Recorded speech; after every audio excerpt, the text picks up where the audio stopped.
पांडे जी पाठशाला में आप सबका फिर से स्वागत है। इससे पहले हम लोग गंगा पार्ट 1 किए थे, अब हम लोग गंगा पार्ट 2 करेंगे। गंगा पार्ट 1 में हमने देखा था गंगा कहाँ से निकलती है, कौन कौन सा प्रयाग बनाती है। इस वीडियो में हम देखेंगे कि गंगा जब निकलती है देव प्रयाग से तो कौन कौन से राज्य होकर गुजरती है और कहाँ जाकर ख़त्म हो जाती है। उसके साथ साथ इसके महत्वपूर्ण और इसके जितनी भी सहायक नदियाँ हैं उसके बारे में पढ़ेंगे। सबसे पहले हम देखते हैं, जो कि पार्ट 1 में भी देखा था हमने, कि गंगा भागीरथी और अलकनंदा जब एक साथ मिलती है तो वहाँ देव प्रयाग का निर्माण होता है, देव प्रयाग बनता है। ये भागीरथी जो है, ये भागीरथी गंगोत्री ग्लेशियर से आई है, ये हमने देखा था पहले ही। भागीरथी अलकनंदा मिली तो देव प्रयाग बना। उस देव प्रयाग से, देव प्रयाग के आगे गंगा एक सिंगुलर नदी, एक नदी गंगा बन जाती है देव प्रयाग से आगे, उसी को गंगा कहते हैं। ये गंगा आगे बढ़ती है तो हरिद्वार पहुंचती है। और आपको याद रखना है कि हरिद्वार इसका फर्स्ट सरफेस है, मतलब लैंड सरफेस है। इसका मतलब ये मैदानी क्षेत्र, गंगा की पहली मैदानी क्षेत्र जगह जहां गंगा बहती है वो है हरिद्वार। ये सब जो हमने देखा है, देव प्रयाग देखा है हमने, कर्ण प्रयाग देखा है, ये सब जो नदी है, ये सब जो इसका जो सोर्स था, ये कहीं ना कहीं सब पहाड़ था। लेकिन जब देव प्रयाग से गंगा आगे बढ़ी तो पहुंची हरिद्वार, और हरिद्वार इसका पहला मैदानी क्षेत्र है, सरफेस एरिया है। जब ये हरिद्वार से आगे बढ़ती है तो ऊपर से, मतलब गंगा के बाएं तरफ से, ऊपर से बाएं तरफ से उसकी मुलाकात रामगंगा से होती है। रामगंगा उत्तराखंड में है। रामगंगा से मुलाकात उसकी होती है उत्तर प्रदेश के कन्नौज में। याद रखना है आपने, उत्तर प्रदेश के कन्नौज में। तो क्वेश्चन क्या पूछता है? क्वेश्चन ये पूछेगा आपसे, बार बार पूछता रहा है कि गंगा की पहली सहायक नदी जो गंगा से मिलती है वो कौन सी नदी है? तो वो नदी है रामगंगा, उत्तर प्रदेश में है। रामगंगा गंगा से उत्तर प्रदेश के कन्नौज में मिलती है, उत्तर प्रदेश के कन्नौज में। जब ये गंगा उत्तर प्रदेश के कन्नौज से जब आगे बढ़ती है तो एक रास्ते में जगह आता है प्रयागराज, जिसका पुराना नाम इलाहाबाद है। प्रयाग राज्य उत्तर प्रदेश में पड़ता है। अब यहाँ पे कहीं से नदी ये नहीं है, लेकिन ये बहुत ही इंपॉर्टेंट है क्योंकि यही ऐसा जगह है जहाँ पे यमुना नदी, जहाँ पे यमुना नदी गंगा से आकर मिल जाती है। याद रखना है, प्रयागराज उत्तर प्रदेश का एक ऐसा जगह है जहाँ पे यमुना नदी गंगा से आकर मिल जाती है। याद रखिएगा, यमुना को ही हम कालिंदी नदी के नाम से भी जानते हैं। यमुना और कालिंदी नदी सेम ही है। यमुना को ही कालिंदी नदी के नाम से हम लोग जानते हैं। अगर हम गंगा के बारे में पढ़ रहे हैं और देव प्रयागराज के बारे में पढ़ रहे हैं, यमुना अगर मिल रही है गंगा से, तो हमें ये भी पढ़ लेना चाहिए कि यमुना के कौन कौन से ट्रिब्यूटरीज है जो यमुना में आकर मिलते हैं और जाकर वो आगे जाकर गंगा में मिल जाते हैं। चलिए देखते हैं। यमुना की सबसे पहली सहायक नदी जो है, यमुना की सबसे पहली सहायक नदी है चंबल। नीचे देख रहे हैं चंबल। ये चंबल नदी इंदौर, मध्य प्रदेश के इंदौर से निकलती है।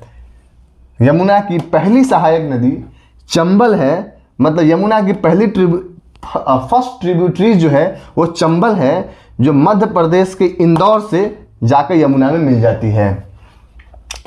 जब यही यमुना आगे बढ़ती है तो इसकी मुलाकात विंध्या रेंज, मध्य प्रदेश के विंध्या रेंज कह ले या विंध्या हिल कह ले, इस विंध्या हिल से निकली बेतवा नदी से होती है। ये बेतवा नदी आगे जाकर यमुना में मिल जाती है। मतलब यमुना की पहली ट्रिब्यूटरीज कह ले, सहायक नदी कह ले, वो चंबल है जो मध्य प्रदेश इंदौर से निकलती है, और दूसरी जो नदी है वो विंध्या हिल या विंध्या रेंज मध्य प्रदेश से निकलती है। नदी के नाम है बेतवा, जो जाकर यमुना में मिल जाती है। जब यहाँ से यमुना आगे बढ़ती है, जब यहाँ से यमुना आगे बढ़ती है तो रास्ते में कैमूर हिल मध्य प्रदेश से, कैमूर हिल मध्य प्रदेश से एक नदी निकलती है कीन, याद रखना है आपने।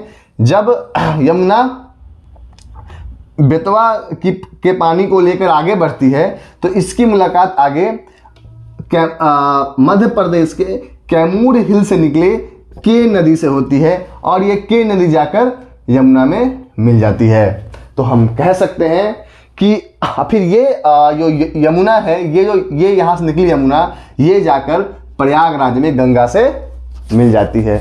इसी को बोलते हैं संगम। आप सुने होंगे कि प्रयागराज में 3 नदी मिलती है, आप सही सुने हैं, प्रयागराज में 3 नदी ही मिलती है, गंगा, यमुना, सरस्वती।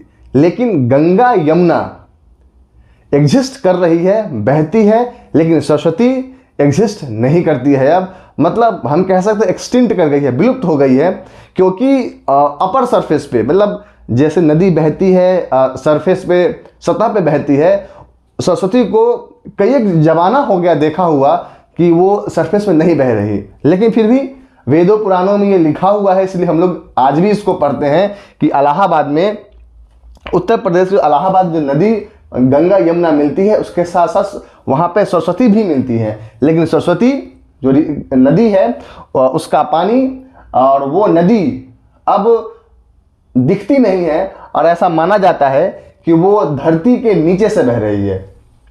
चलिए, जब ये प्रयागराज से, मतलब उत्तर प्रदेश के प्रयागराज से जब गंगा आगे बढ़ती है, उत्तर प्रदेश के प्रयागराज से जब गंगा आगे बढ़ती है तो आगे जाकर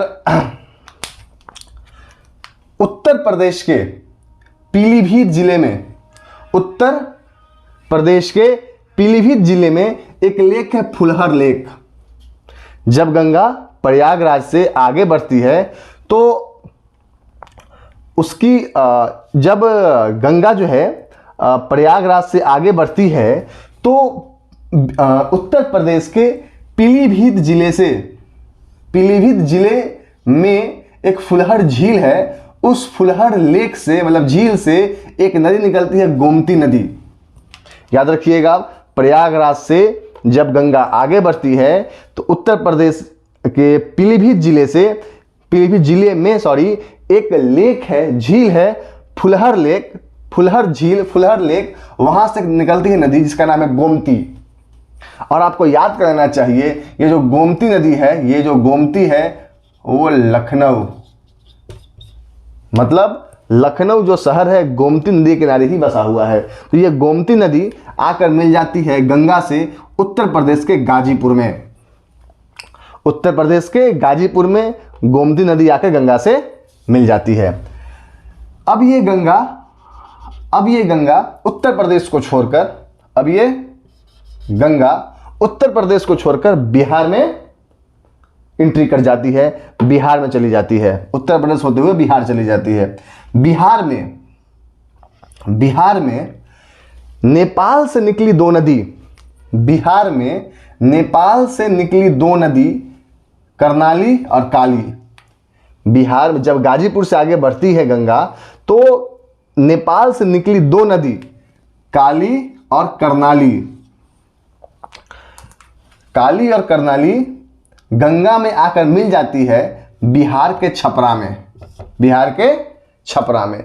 लेकिन एक बात और आपको जान लेना चाहिए, ये जो काली नदी नेपाल में है वो जैसी भारत में बहती है, भारत में उसके पानी का बहाव जैसे ही भारत में आता है तो उस काली नदी का जो नाम चेंज होकर शारदा हो जाता है। ये इंडिया यहाँ लिख देता हूं मैं, इंडिया। चलिए, काली शारदा बन जाती है और कर्नाली घाघरा बन जाती है। वो जो नेपाल से निकली थी काली कर्नाली नदी, वो जैसी इंडिया में उसका पानी बहना स्टार्ट होता है, भारत की तरफ जैसे उसका पानी मुड़ता है, उसको भारत में हम शारदा, काली को शारदा और कर्नाली को घाघरा के नाम से जानते हैं। जब ये दोनों के संगम को, ये दोनों एक जगह पे आकर मिल जाती है, इन दोनों के संगम को हम लोग घाघरा नदी के नाम से जानते हैं। तो आसान भाषा में ये समझ सकते हैं कि जैसे ही गंगा गाजीपुर से आगे बढ़ती है बिहार की तरफ, तो उसकी मुलाकात किससे होती है? घाघरा नदी से छपरा में। चलिए, घाघरा नदी से छपरा में। ये नदी कहाँ से निकली है? नेपाल से। जब यही बिहार के छपरा से ये नदी आगे की तरफ बढ़ती है, गंगा जब आगे बढ़ती है, तो इसमें आकर अमरकंटक के पहाड़ से निकली सोन नदी, अमरकंटक पहाड़ से निकली सोन नदी पटना में जाकर गंगा से मिल जाती है। अब कहिएगा, अब ये भी जानना जरूरी है कि अमरकंटक जो पर्वत है, पहाड़ है, वो कहाँ पे है? तो हम कह सकते हैं मध्य प्रदेश और छत्तीसगढ़ के बॉर्डर पे है। चलिए, मध्य प्रदेश और छत्तीसगढ़ के बॉर्डर पे है। यहाँ से निकलती है नदी सोन नदी जाकर पटना में गंगा से मिल जाती है। अब ये गंगा से, पटना से गंगा जब आगे बढ़ती है, पटना से जब गंगा आगे बढ़ती है, तो नेपाल से निकली एक नदी, नेपाल से निकली एक नदी गंडक, जब पटना से गंगा आगे बढ़ती है, तो नेपाल से निकली एक नदी गंडक वो गंगा से बिहार के सोनपुर में मिल जाती है, बिहार के सोनपुर में मिल जाती है। पटना से जो गंगा आगे बढ़ेगी, तो नेपाल से निकली एक नदी गंडक बिहार के सोनपुर में गंगा से उसकी मुलाकात होती है। जब गंगा सोनपुर से आगे की तरफ बढ़ती है, तो नेपाल से निकली एक और नदी कोसी, नेपाल से निकली एक और नदी कोसी, उससे गंगा की मुलाकात कुर्सेला में होती है। ये भी बिहार में ही है, कुर्सेला ये भी कहाँ है? बिहार में ही है। मतलब जब सोनपुर से गंगा आगे बढ़ेगी, तो उसकी मुलाकात नेपाल से निकल रही एक नदी कोसी नदी से, नेपाल से निकल रही एक नदी कोसी नदी से मुलाकात होती है। कहाँ पे? कुर्सेला में। चलिए, कुर्सेला में होती है। इसका मतलब यह है कि जो बिहार में जितनी भी नदियाँ, गंगा के जितनी भी सहायक नदियाँ हैं, वो कहीं ना कहीं नेपाल से ही निकल रही है। जैसे एक हो गया घाघरा, गंडक, कोसी। चलिए, अब क्या होता है? जैसे ही बिहार के कुर्सेला से गंगा आगे बढ़ती है, बिहार के कुर्सेला से जैसी गंगा आगे बढ़ती है, दार्जिलिंग हिल से एक नदी निकलती है महानंदा। जैसे ही गंगा बिहार के कुर्सेला से आगे बढ़ती है, वैसे ही आगे बढ़ते ही दार्जिलिंग के हिल से, मतलब दार्जिलिंग के पहाड़ से एक नदी महानंदा निकलती है, जो गंगा से फरक्का में आकर मिल जाती है। ठीक है, फरक्का में आकर मिल जाती है।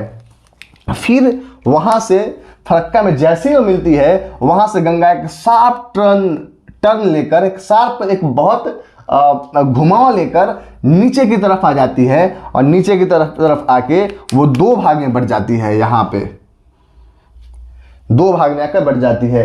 एक जो उसका भाग होता है, जो एक भाग होता है, वो चला जाता है बांग्लादेश, और वही जो गंगा भारत से बांग्लादेश जाती है, उसका नाम वहां पर जाता है पद्मा। यही पद्मा आगे से, मतलब फरक्का से जैसे निकलेगी गंगा, दो भाग में बटेगी। एक भाग चला जाएगा वेस्ट बंगाल में, मतलब वेस्ट बंगाल में, और दूसरा उसका भाग चला जाएगा बांग्लादेश में। वही बांग्लादेश में इसको जानेंगे हम पद्मा के नाम से। मतलब गंगा को हम बांग्लादेश में पद्मा के नाम से जानते हैं। यही नदी जब आगे बढ़ेगी, तो दामोदर, इसको दामोदर जो है रिवर, इसको हम लोग वेस्ट बंगाल का शोक भी कहते हैं। और एक बात और जान लीजिए, एक बार और जानना बहुत जरूरी है कि बिहार की जो शोक है वो कोसी है। अब भाई शोक क्या होता है, शोक इसे क्यों कहा जाता है, ये जानते हैं। एक्चुअली कोसी जो है ना, हमने ऐसा बना दिया कोसी ऐसे आती है, ठीक है, लेकिन एक्चुअल में होता क्या है कि कोसी का कोई ठीक नहीं है। वो इधर से ही बह जाती है, कभी इधर से ही बह जाती है, कभी ऐसे ही बह जाती है, क्योंकि इसके डायरेक्शन का, इसके रास्ते का पता नहीं होता है। तो जब जब ये कोसी बहती है बिहार की तरफ, तब तब बिहार में बाढ़ आ जाता है। इसलिए बिहार कोसी को बिहार का शोक कहा गया, सौरों कहा गया है। उसी प्रकार से जैसे बिहार कोसी को बिहार का शोक कहा गया है, उसी प्रकार से दामोदर को वेस्ट बंगाल का शोक कहा गया है, बंगाल का शोक कहा गया है। अब ये जैसी गंगा पद्मा बनती है बांग्लादेश में, वो आगे बढ़ती है और उसकी मुलाकात रास्ते में दामोदर से होती है, दामोदर रिवर से होती है। फिर दामोदर जब उससे मिलती है, फिर गंगा आगे बढ़ती है और वही गंगा बंगाल में जाकर हुगली के नाम से जानी जाती है। और आप सुने होंगे हावड़ा ब्रिज, हावड़ा ब्रिज का एक और नाम हुगली ब्रिज भी है, क्योंकि वो हुगली पे बनी हुई है, इसलिए उसका नाम हुगली ब्रिज है। हुगली बन जाती है, वही हुगली जब आगे बढ़ती है तो जाकर वो गंगा की पानी, गंगा का जल कह लें, तो वो जाकर बंगाल की खाड़ी में गिर जाती है, बे ऑफ बंगाल में गिर जाती है। अब देखते हैं कि ऐसा कौन कौन सा स्टेट है जहां से गंगा बहती है, कौन कौन सा स्टेट में बह कर जाती है। चलिए देखते हैं।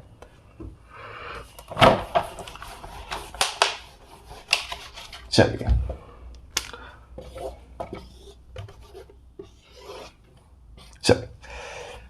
पहला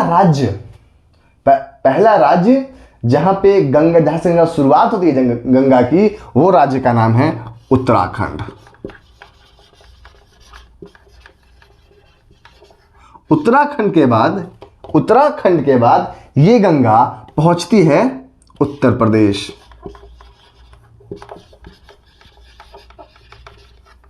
उत्तर प्रदेश के बाद ये गंगा पहुंचती है बिहार।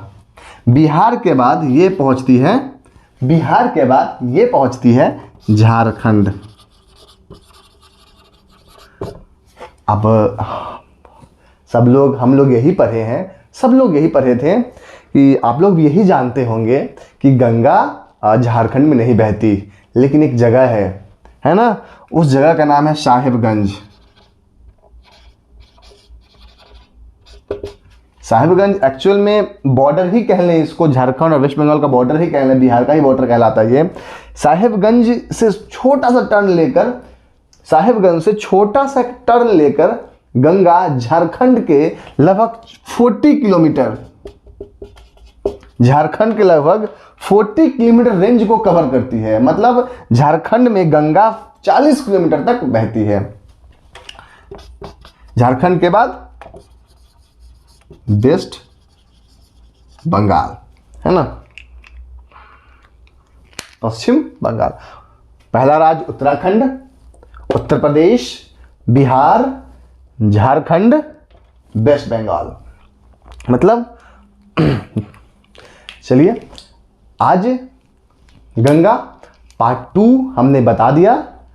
कैसा लगा आपको ये वीडियो, कमेंट में प्लीज़ बताइएगा, ताकि मुझे भी मोटिवेशन मिले, मुझे भी और ये मिले कि मैं भी और आगे आपके लिए इससे बढ़िया वीडियो अलग अलग रिवर पे, नदी पे बनाऊं। वीडियो को देखने के लिए बहुत बहुत बहुत थैंक्स। कृपया वीडियो को शेयर करें, लाइक करें और मेरे चैनल को सब्सक्राइब करें।